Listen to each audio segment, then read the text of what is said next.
Good evening and welcome to the second week of our weekday online classes and to the second of our classes on the letter from James. As the nation continues to be locked down and we're maintaining our social distance in order to save lives, we've scheduled these weekday classes in an effort to help provide opportunities for any who want to join in and learn more about Jesus and his teachings. So if you miss any of the sessions, hopefully you should be able to catch up through these recordings that we'll be uploading to our YouTube channel, accessible through the link on our website. So on Monday evenings, we're presenting 12 short studies on the New Testament letter from James.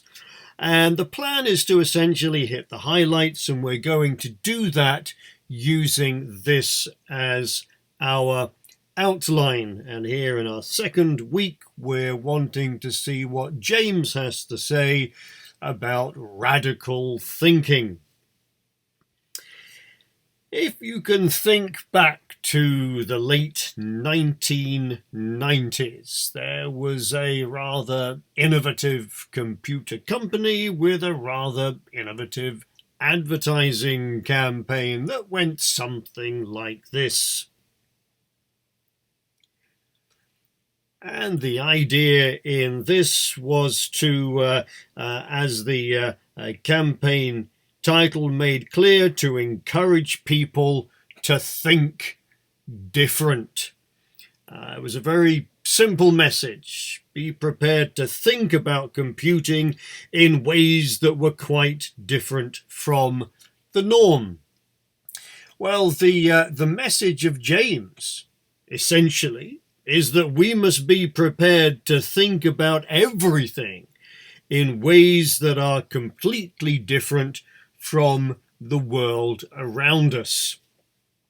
Of course, when Jesus came into the world, he came teaching and preaching about the kingdom, the authority of God, and he insisted that it must first rule our hearts. If we were to be like him, we must first change the way that we think. You may recall the teaching that Jesus gave on the mountain when he said on a number of occasions things such as, "You have heard that it was said." Well, I say, don't even think about it. You've heard that it was said, "You shall not murder." I'm telling you, don't even hold hatred in your heart. You've heard that it said, "Don't commit adultery." Well, I'm telling you, don't even think about her in that way. For, as he would say elsewhere, out of the heart come evil thoughts, murder, adultery, sexual immorality, theft, false witness, slander. These are what defile a person, but to eat with unwashed hands doesn't defile anyone. And of course, a special note for us at this point, do not be eating with unwashed hands, not for the sake of any ceremonial purity, but in order to keep this virus at bay. Wash your hands frequently. Of course, that's not what Jesus had in mind. Well, Paul later would urge his readers, set your minds on things that are above, not on things that are on earth.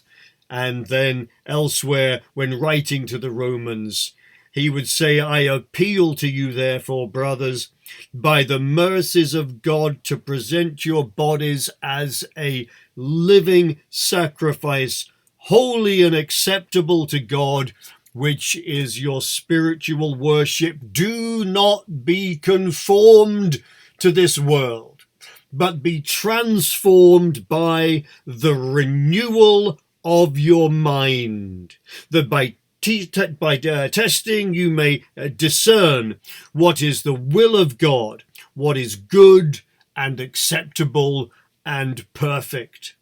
Set your minds on things that are above. Be transformed by the renewal of your mind. And right from the very start of this letter from James. Right from the beginning of the letter, he urges his readers to think in a way that is fundamentally different from the way of the world in which we live.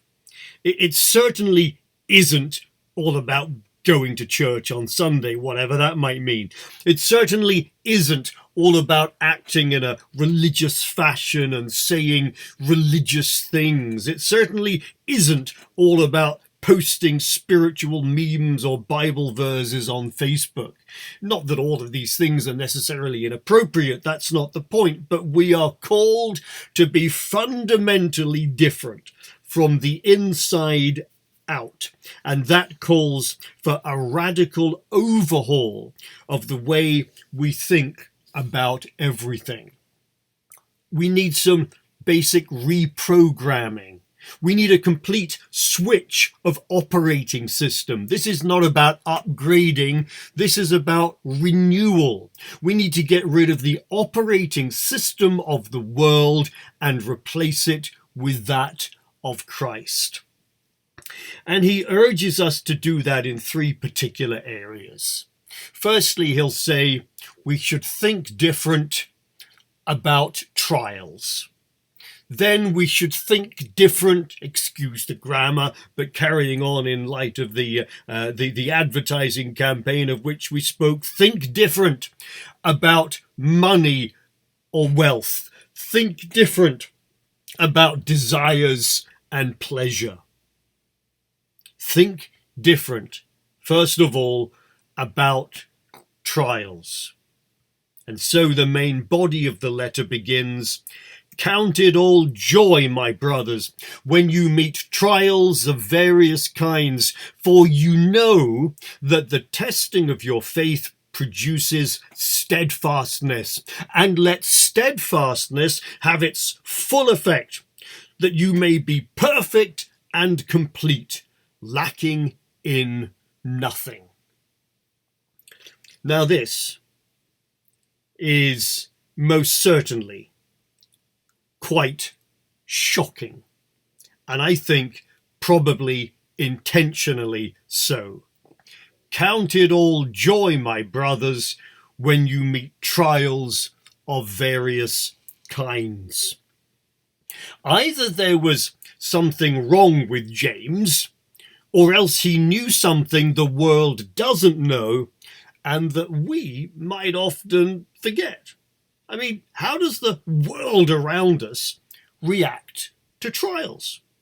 I suppose we might say it seeks to avoid them, seeks to avoid pain at all costs, tries to eradicate suffering, aims to promote convenience wherever possible. And I know that there are exceptions to these things. Those of you who train for some sort of sporting event or running marathons or what have you will understand that there needs to be pain, there needs to be sacrifice, but generally speaking,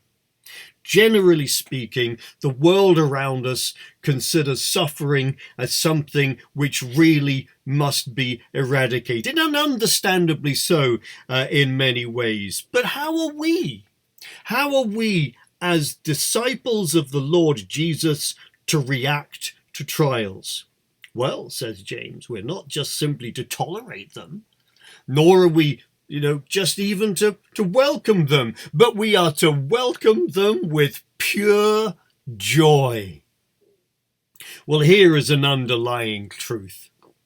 Regardless of what happens in this life, there is always a spiritual dimension to consider.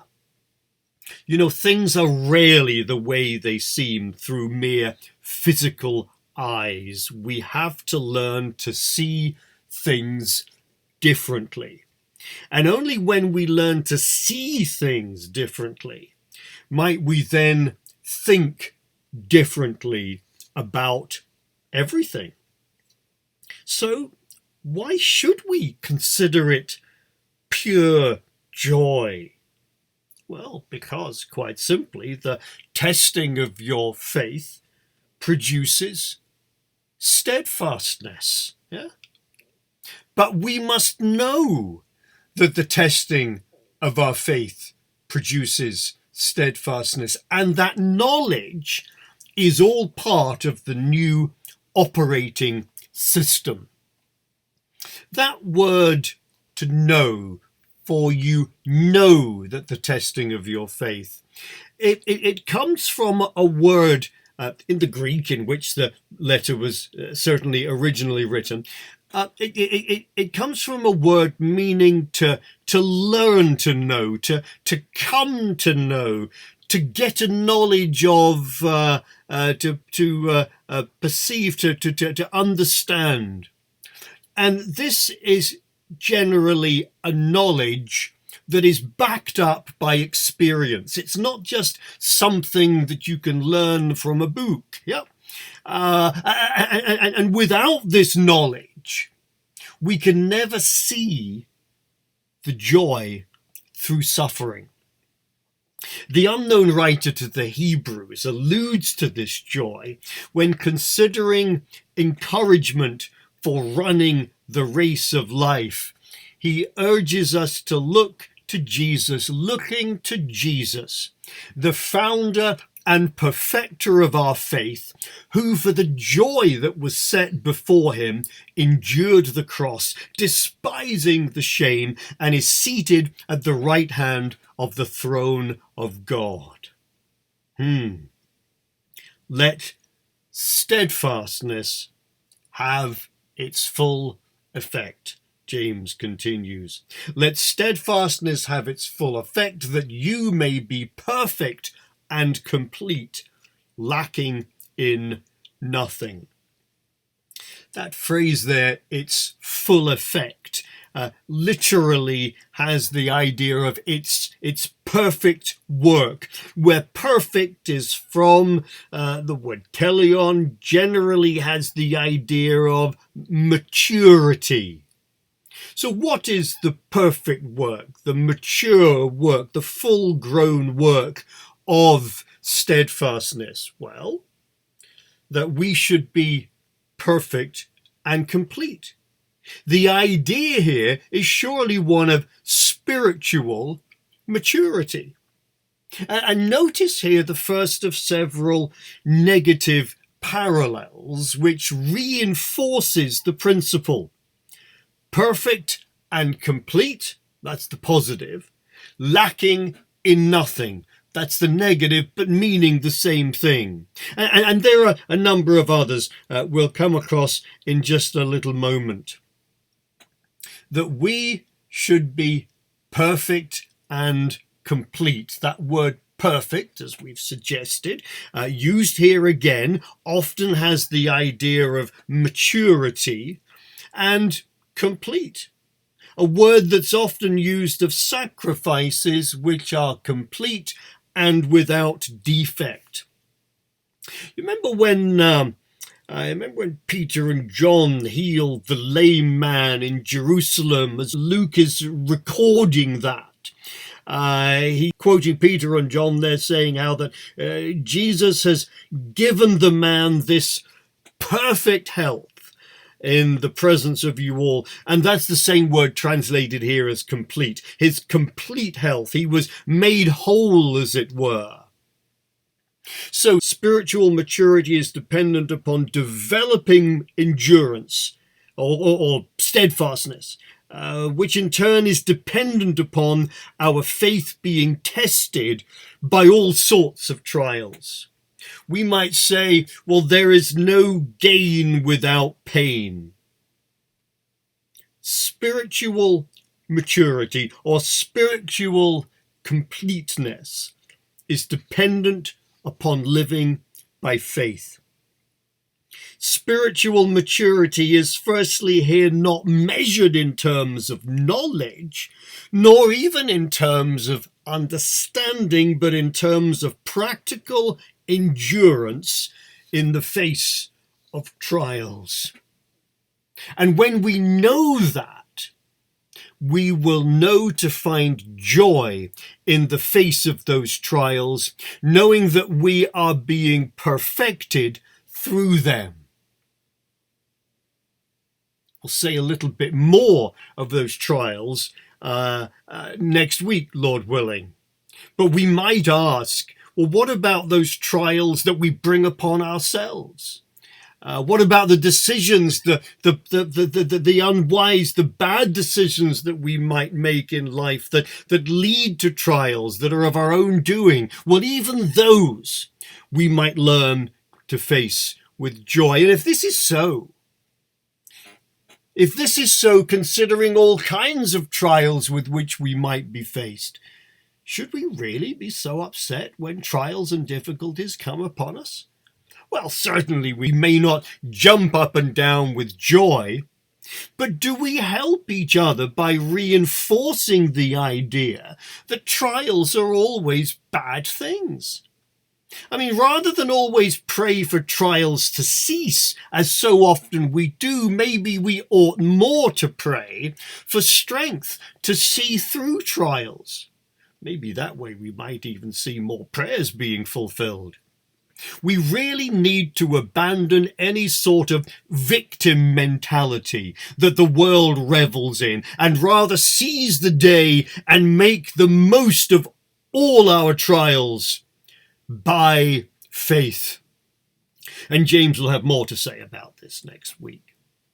Now, there's something of a diversion that takes place as the text continues here. There's something of a diversion, as if James is going off on a bit of a tangent, and so early in his letter, perhaps prompted by the word lacking in nothing of the previous sentence. He addresses the possibility that some might be lacking in wisdom. If any of you lacks wisdom, let him ask God, who gives generously to all without reproach, and it will be given him. But let him ask in faith, with no doubting, for the one who doubts is like a wave of the sea that is driven and tossed by the wind. For that person must not suppose that he will receive anything from the Lord. He's a double-minded man, unstable in all his ways. If any of you lacks wisdom, let him ask God, who gives generously to all without reproach, and it will be given him. If you lack something, ask God. Simple, isn't it? But be prepared for his answer. Wisdom is not simply knowledge, but the practical application of knowledge to the circumstances of life. It enables us to process knowledge for practical applications, if you like. And in the context, presumably, he speaks of the wisdom that enables us to discern the right attitude to suffering and to trials and what have you. And this new wisdom, a new operating system, a new way of seeing and working out life is needed if we're going to grow to spiritual maturity. A little later in the letter, James will contrast the wisdom or the operating system that is of this world with that from above. That of the world, he will say, leads to disorder and wickedness of every kind, but that from above brings peace and righteousness. And note here, he gives to all generously and ungrudgingly, the second of those negative parallels. God gives to all. His giving is impartial, and that becomes something of a theme in a couple of weeks' time. I love the way that Tyndale rendered this many centuries ago. He translates this phrase into an English a little older than ours today. He giveth to all men indifferently, and casteth no man in the teeth. How absolutely splendid. Well, James continues, let him ask in faith, with no doubting. For the one who doubts is like a wave of the sea that is driven and tossed by the wind.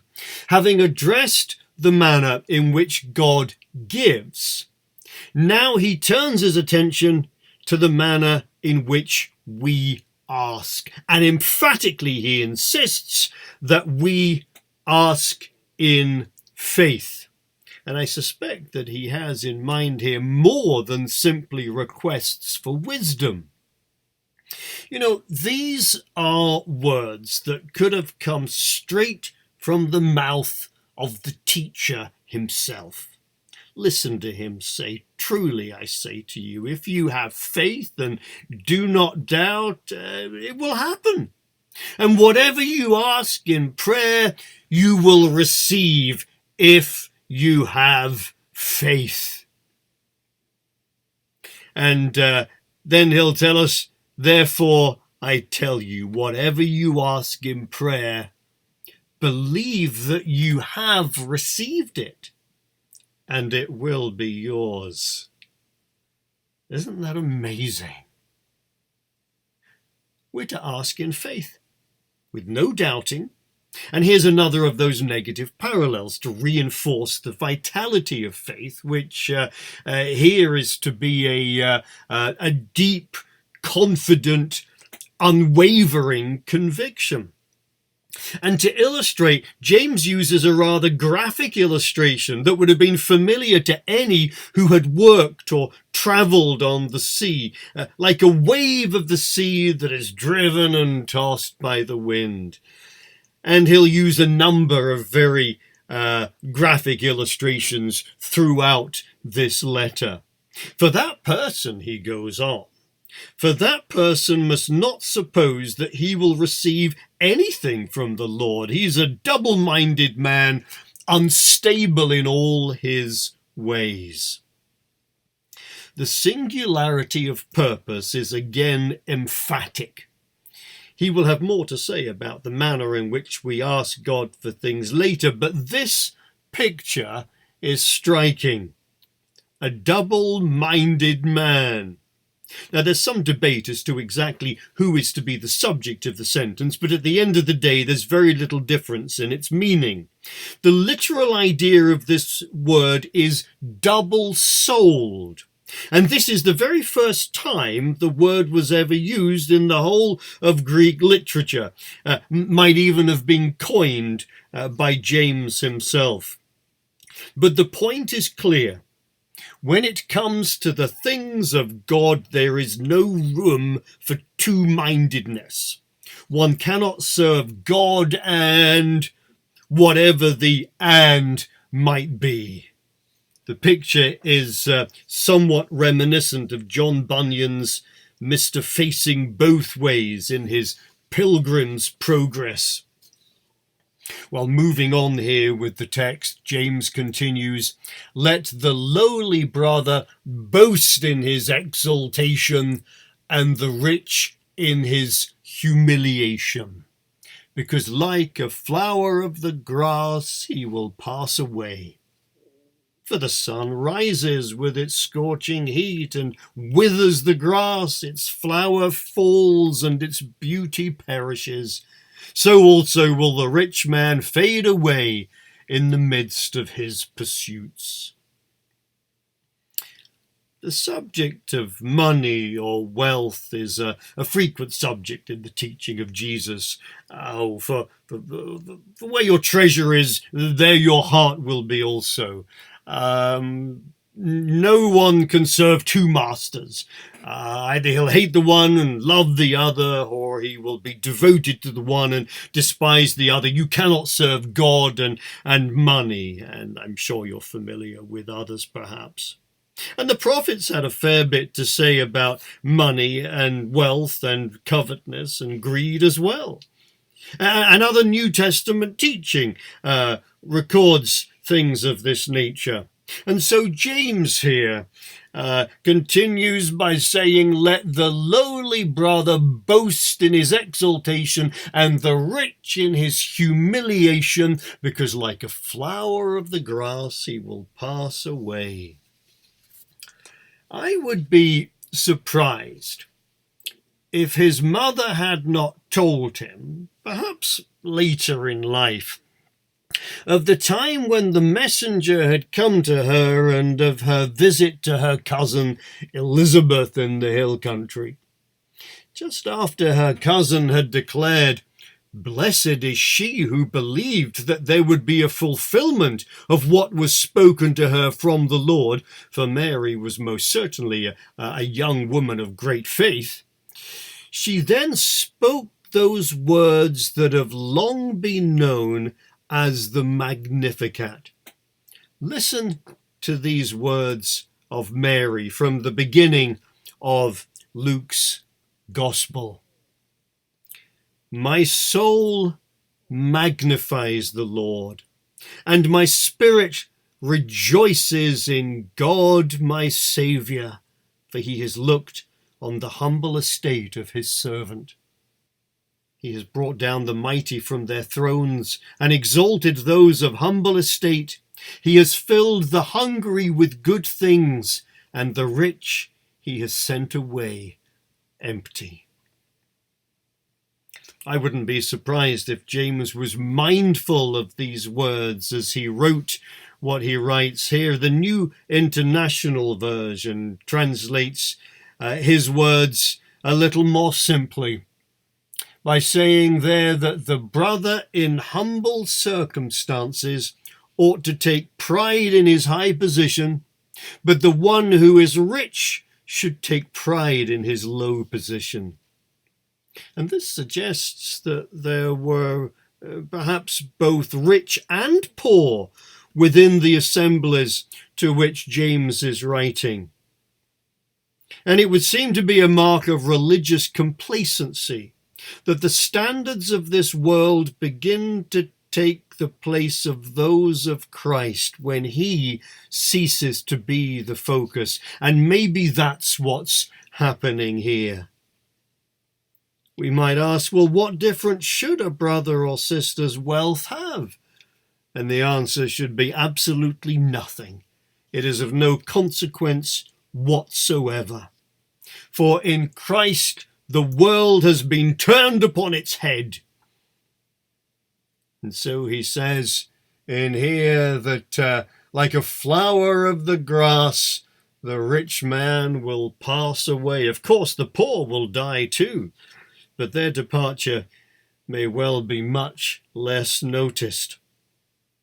Well, he continues, "For the sun rises with its scorching heat and withers the grass. Its flower falls and its beauty perishes. So also will the rich man fade away in the midst of his pursuits." The allusion here, as we come towards the end of our text for this evening, the allusion here is to words from the prophet Isaiah, who says, "A voice says, 'Cry.' And I said, what shall I cry? All flesh is grass, and all its beauty is like the flower of the field. The grass withers, the flower fades when the breath of the Lord blows on it. Surely the people are grass. The grass withers, the flower fades, but the word of our God will stand forever." And if ever there's a time we might need reminding of such a truth, it is now, as we live in a world so full of uncertainties, so full of conflicting theories and ideas. We need that which is certain, that which is sure to cling on to. Indeed, the word of our God will stand forever, long past our present crisis. Here in this section here in James, he writes there of the scorching heat, and that phrase, the scorching heat, is probably better translated the scorching wind, as we find in the New American Standard Bible, and also from the equivalent text from Isaiah and the Septuagint, the Greek translation of the Old Testament scriptures, and it speaks of the hot east desert wind, often associated with judgment. And this passage is indeed so reminiscent of the prophets, and it's such a graphic picture of judgment. And the judgment, when it comes, seems all so terribly sudden. And there's much more to come. Well, so begins the book of the New Testament prophet James. His language is uncompromising, his message generally terribly clear, and there really is much more to come. So do join us again if you can next week as we continue to make our way through the text, and may God bless you, each one of us, that we might be a blessing to those around us, and may he keep us safe. Thank you.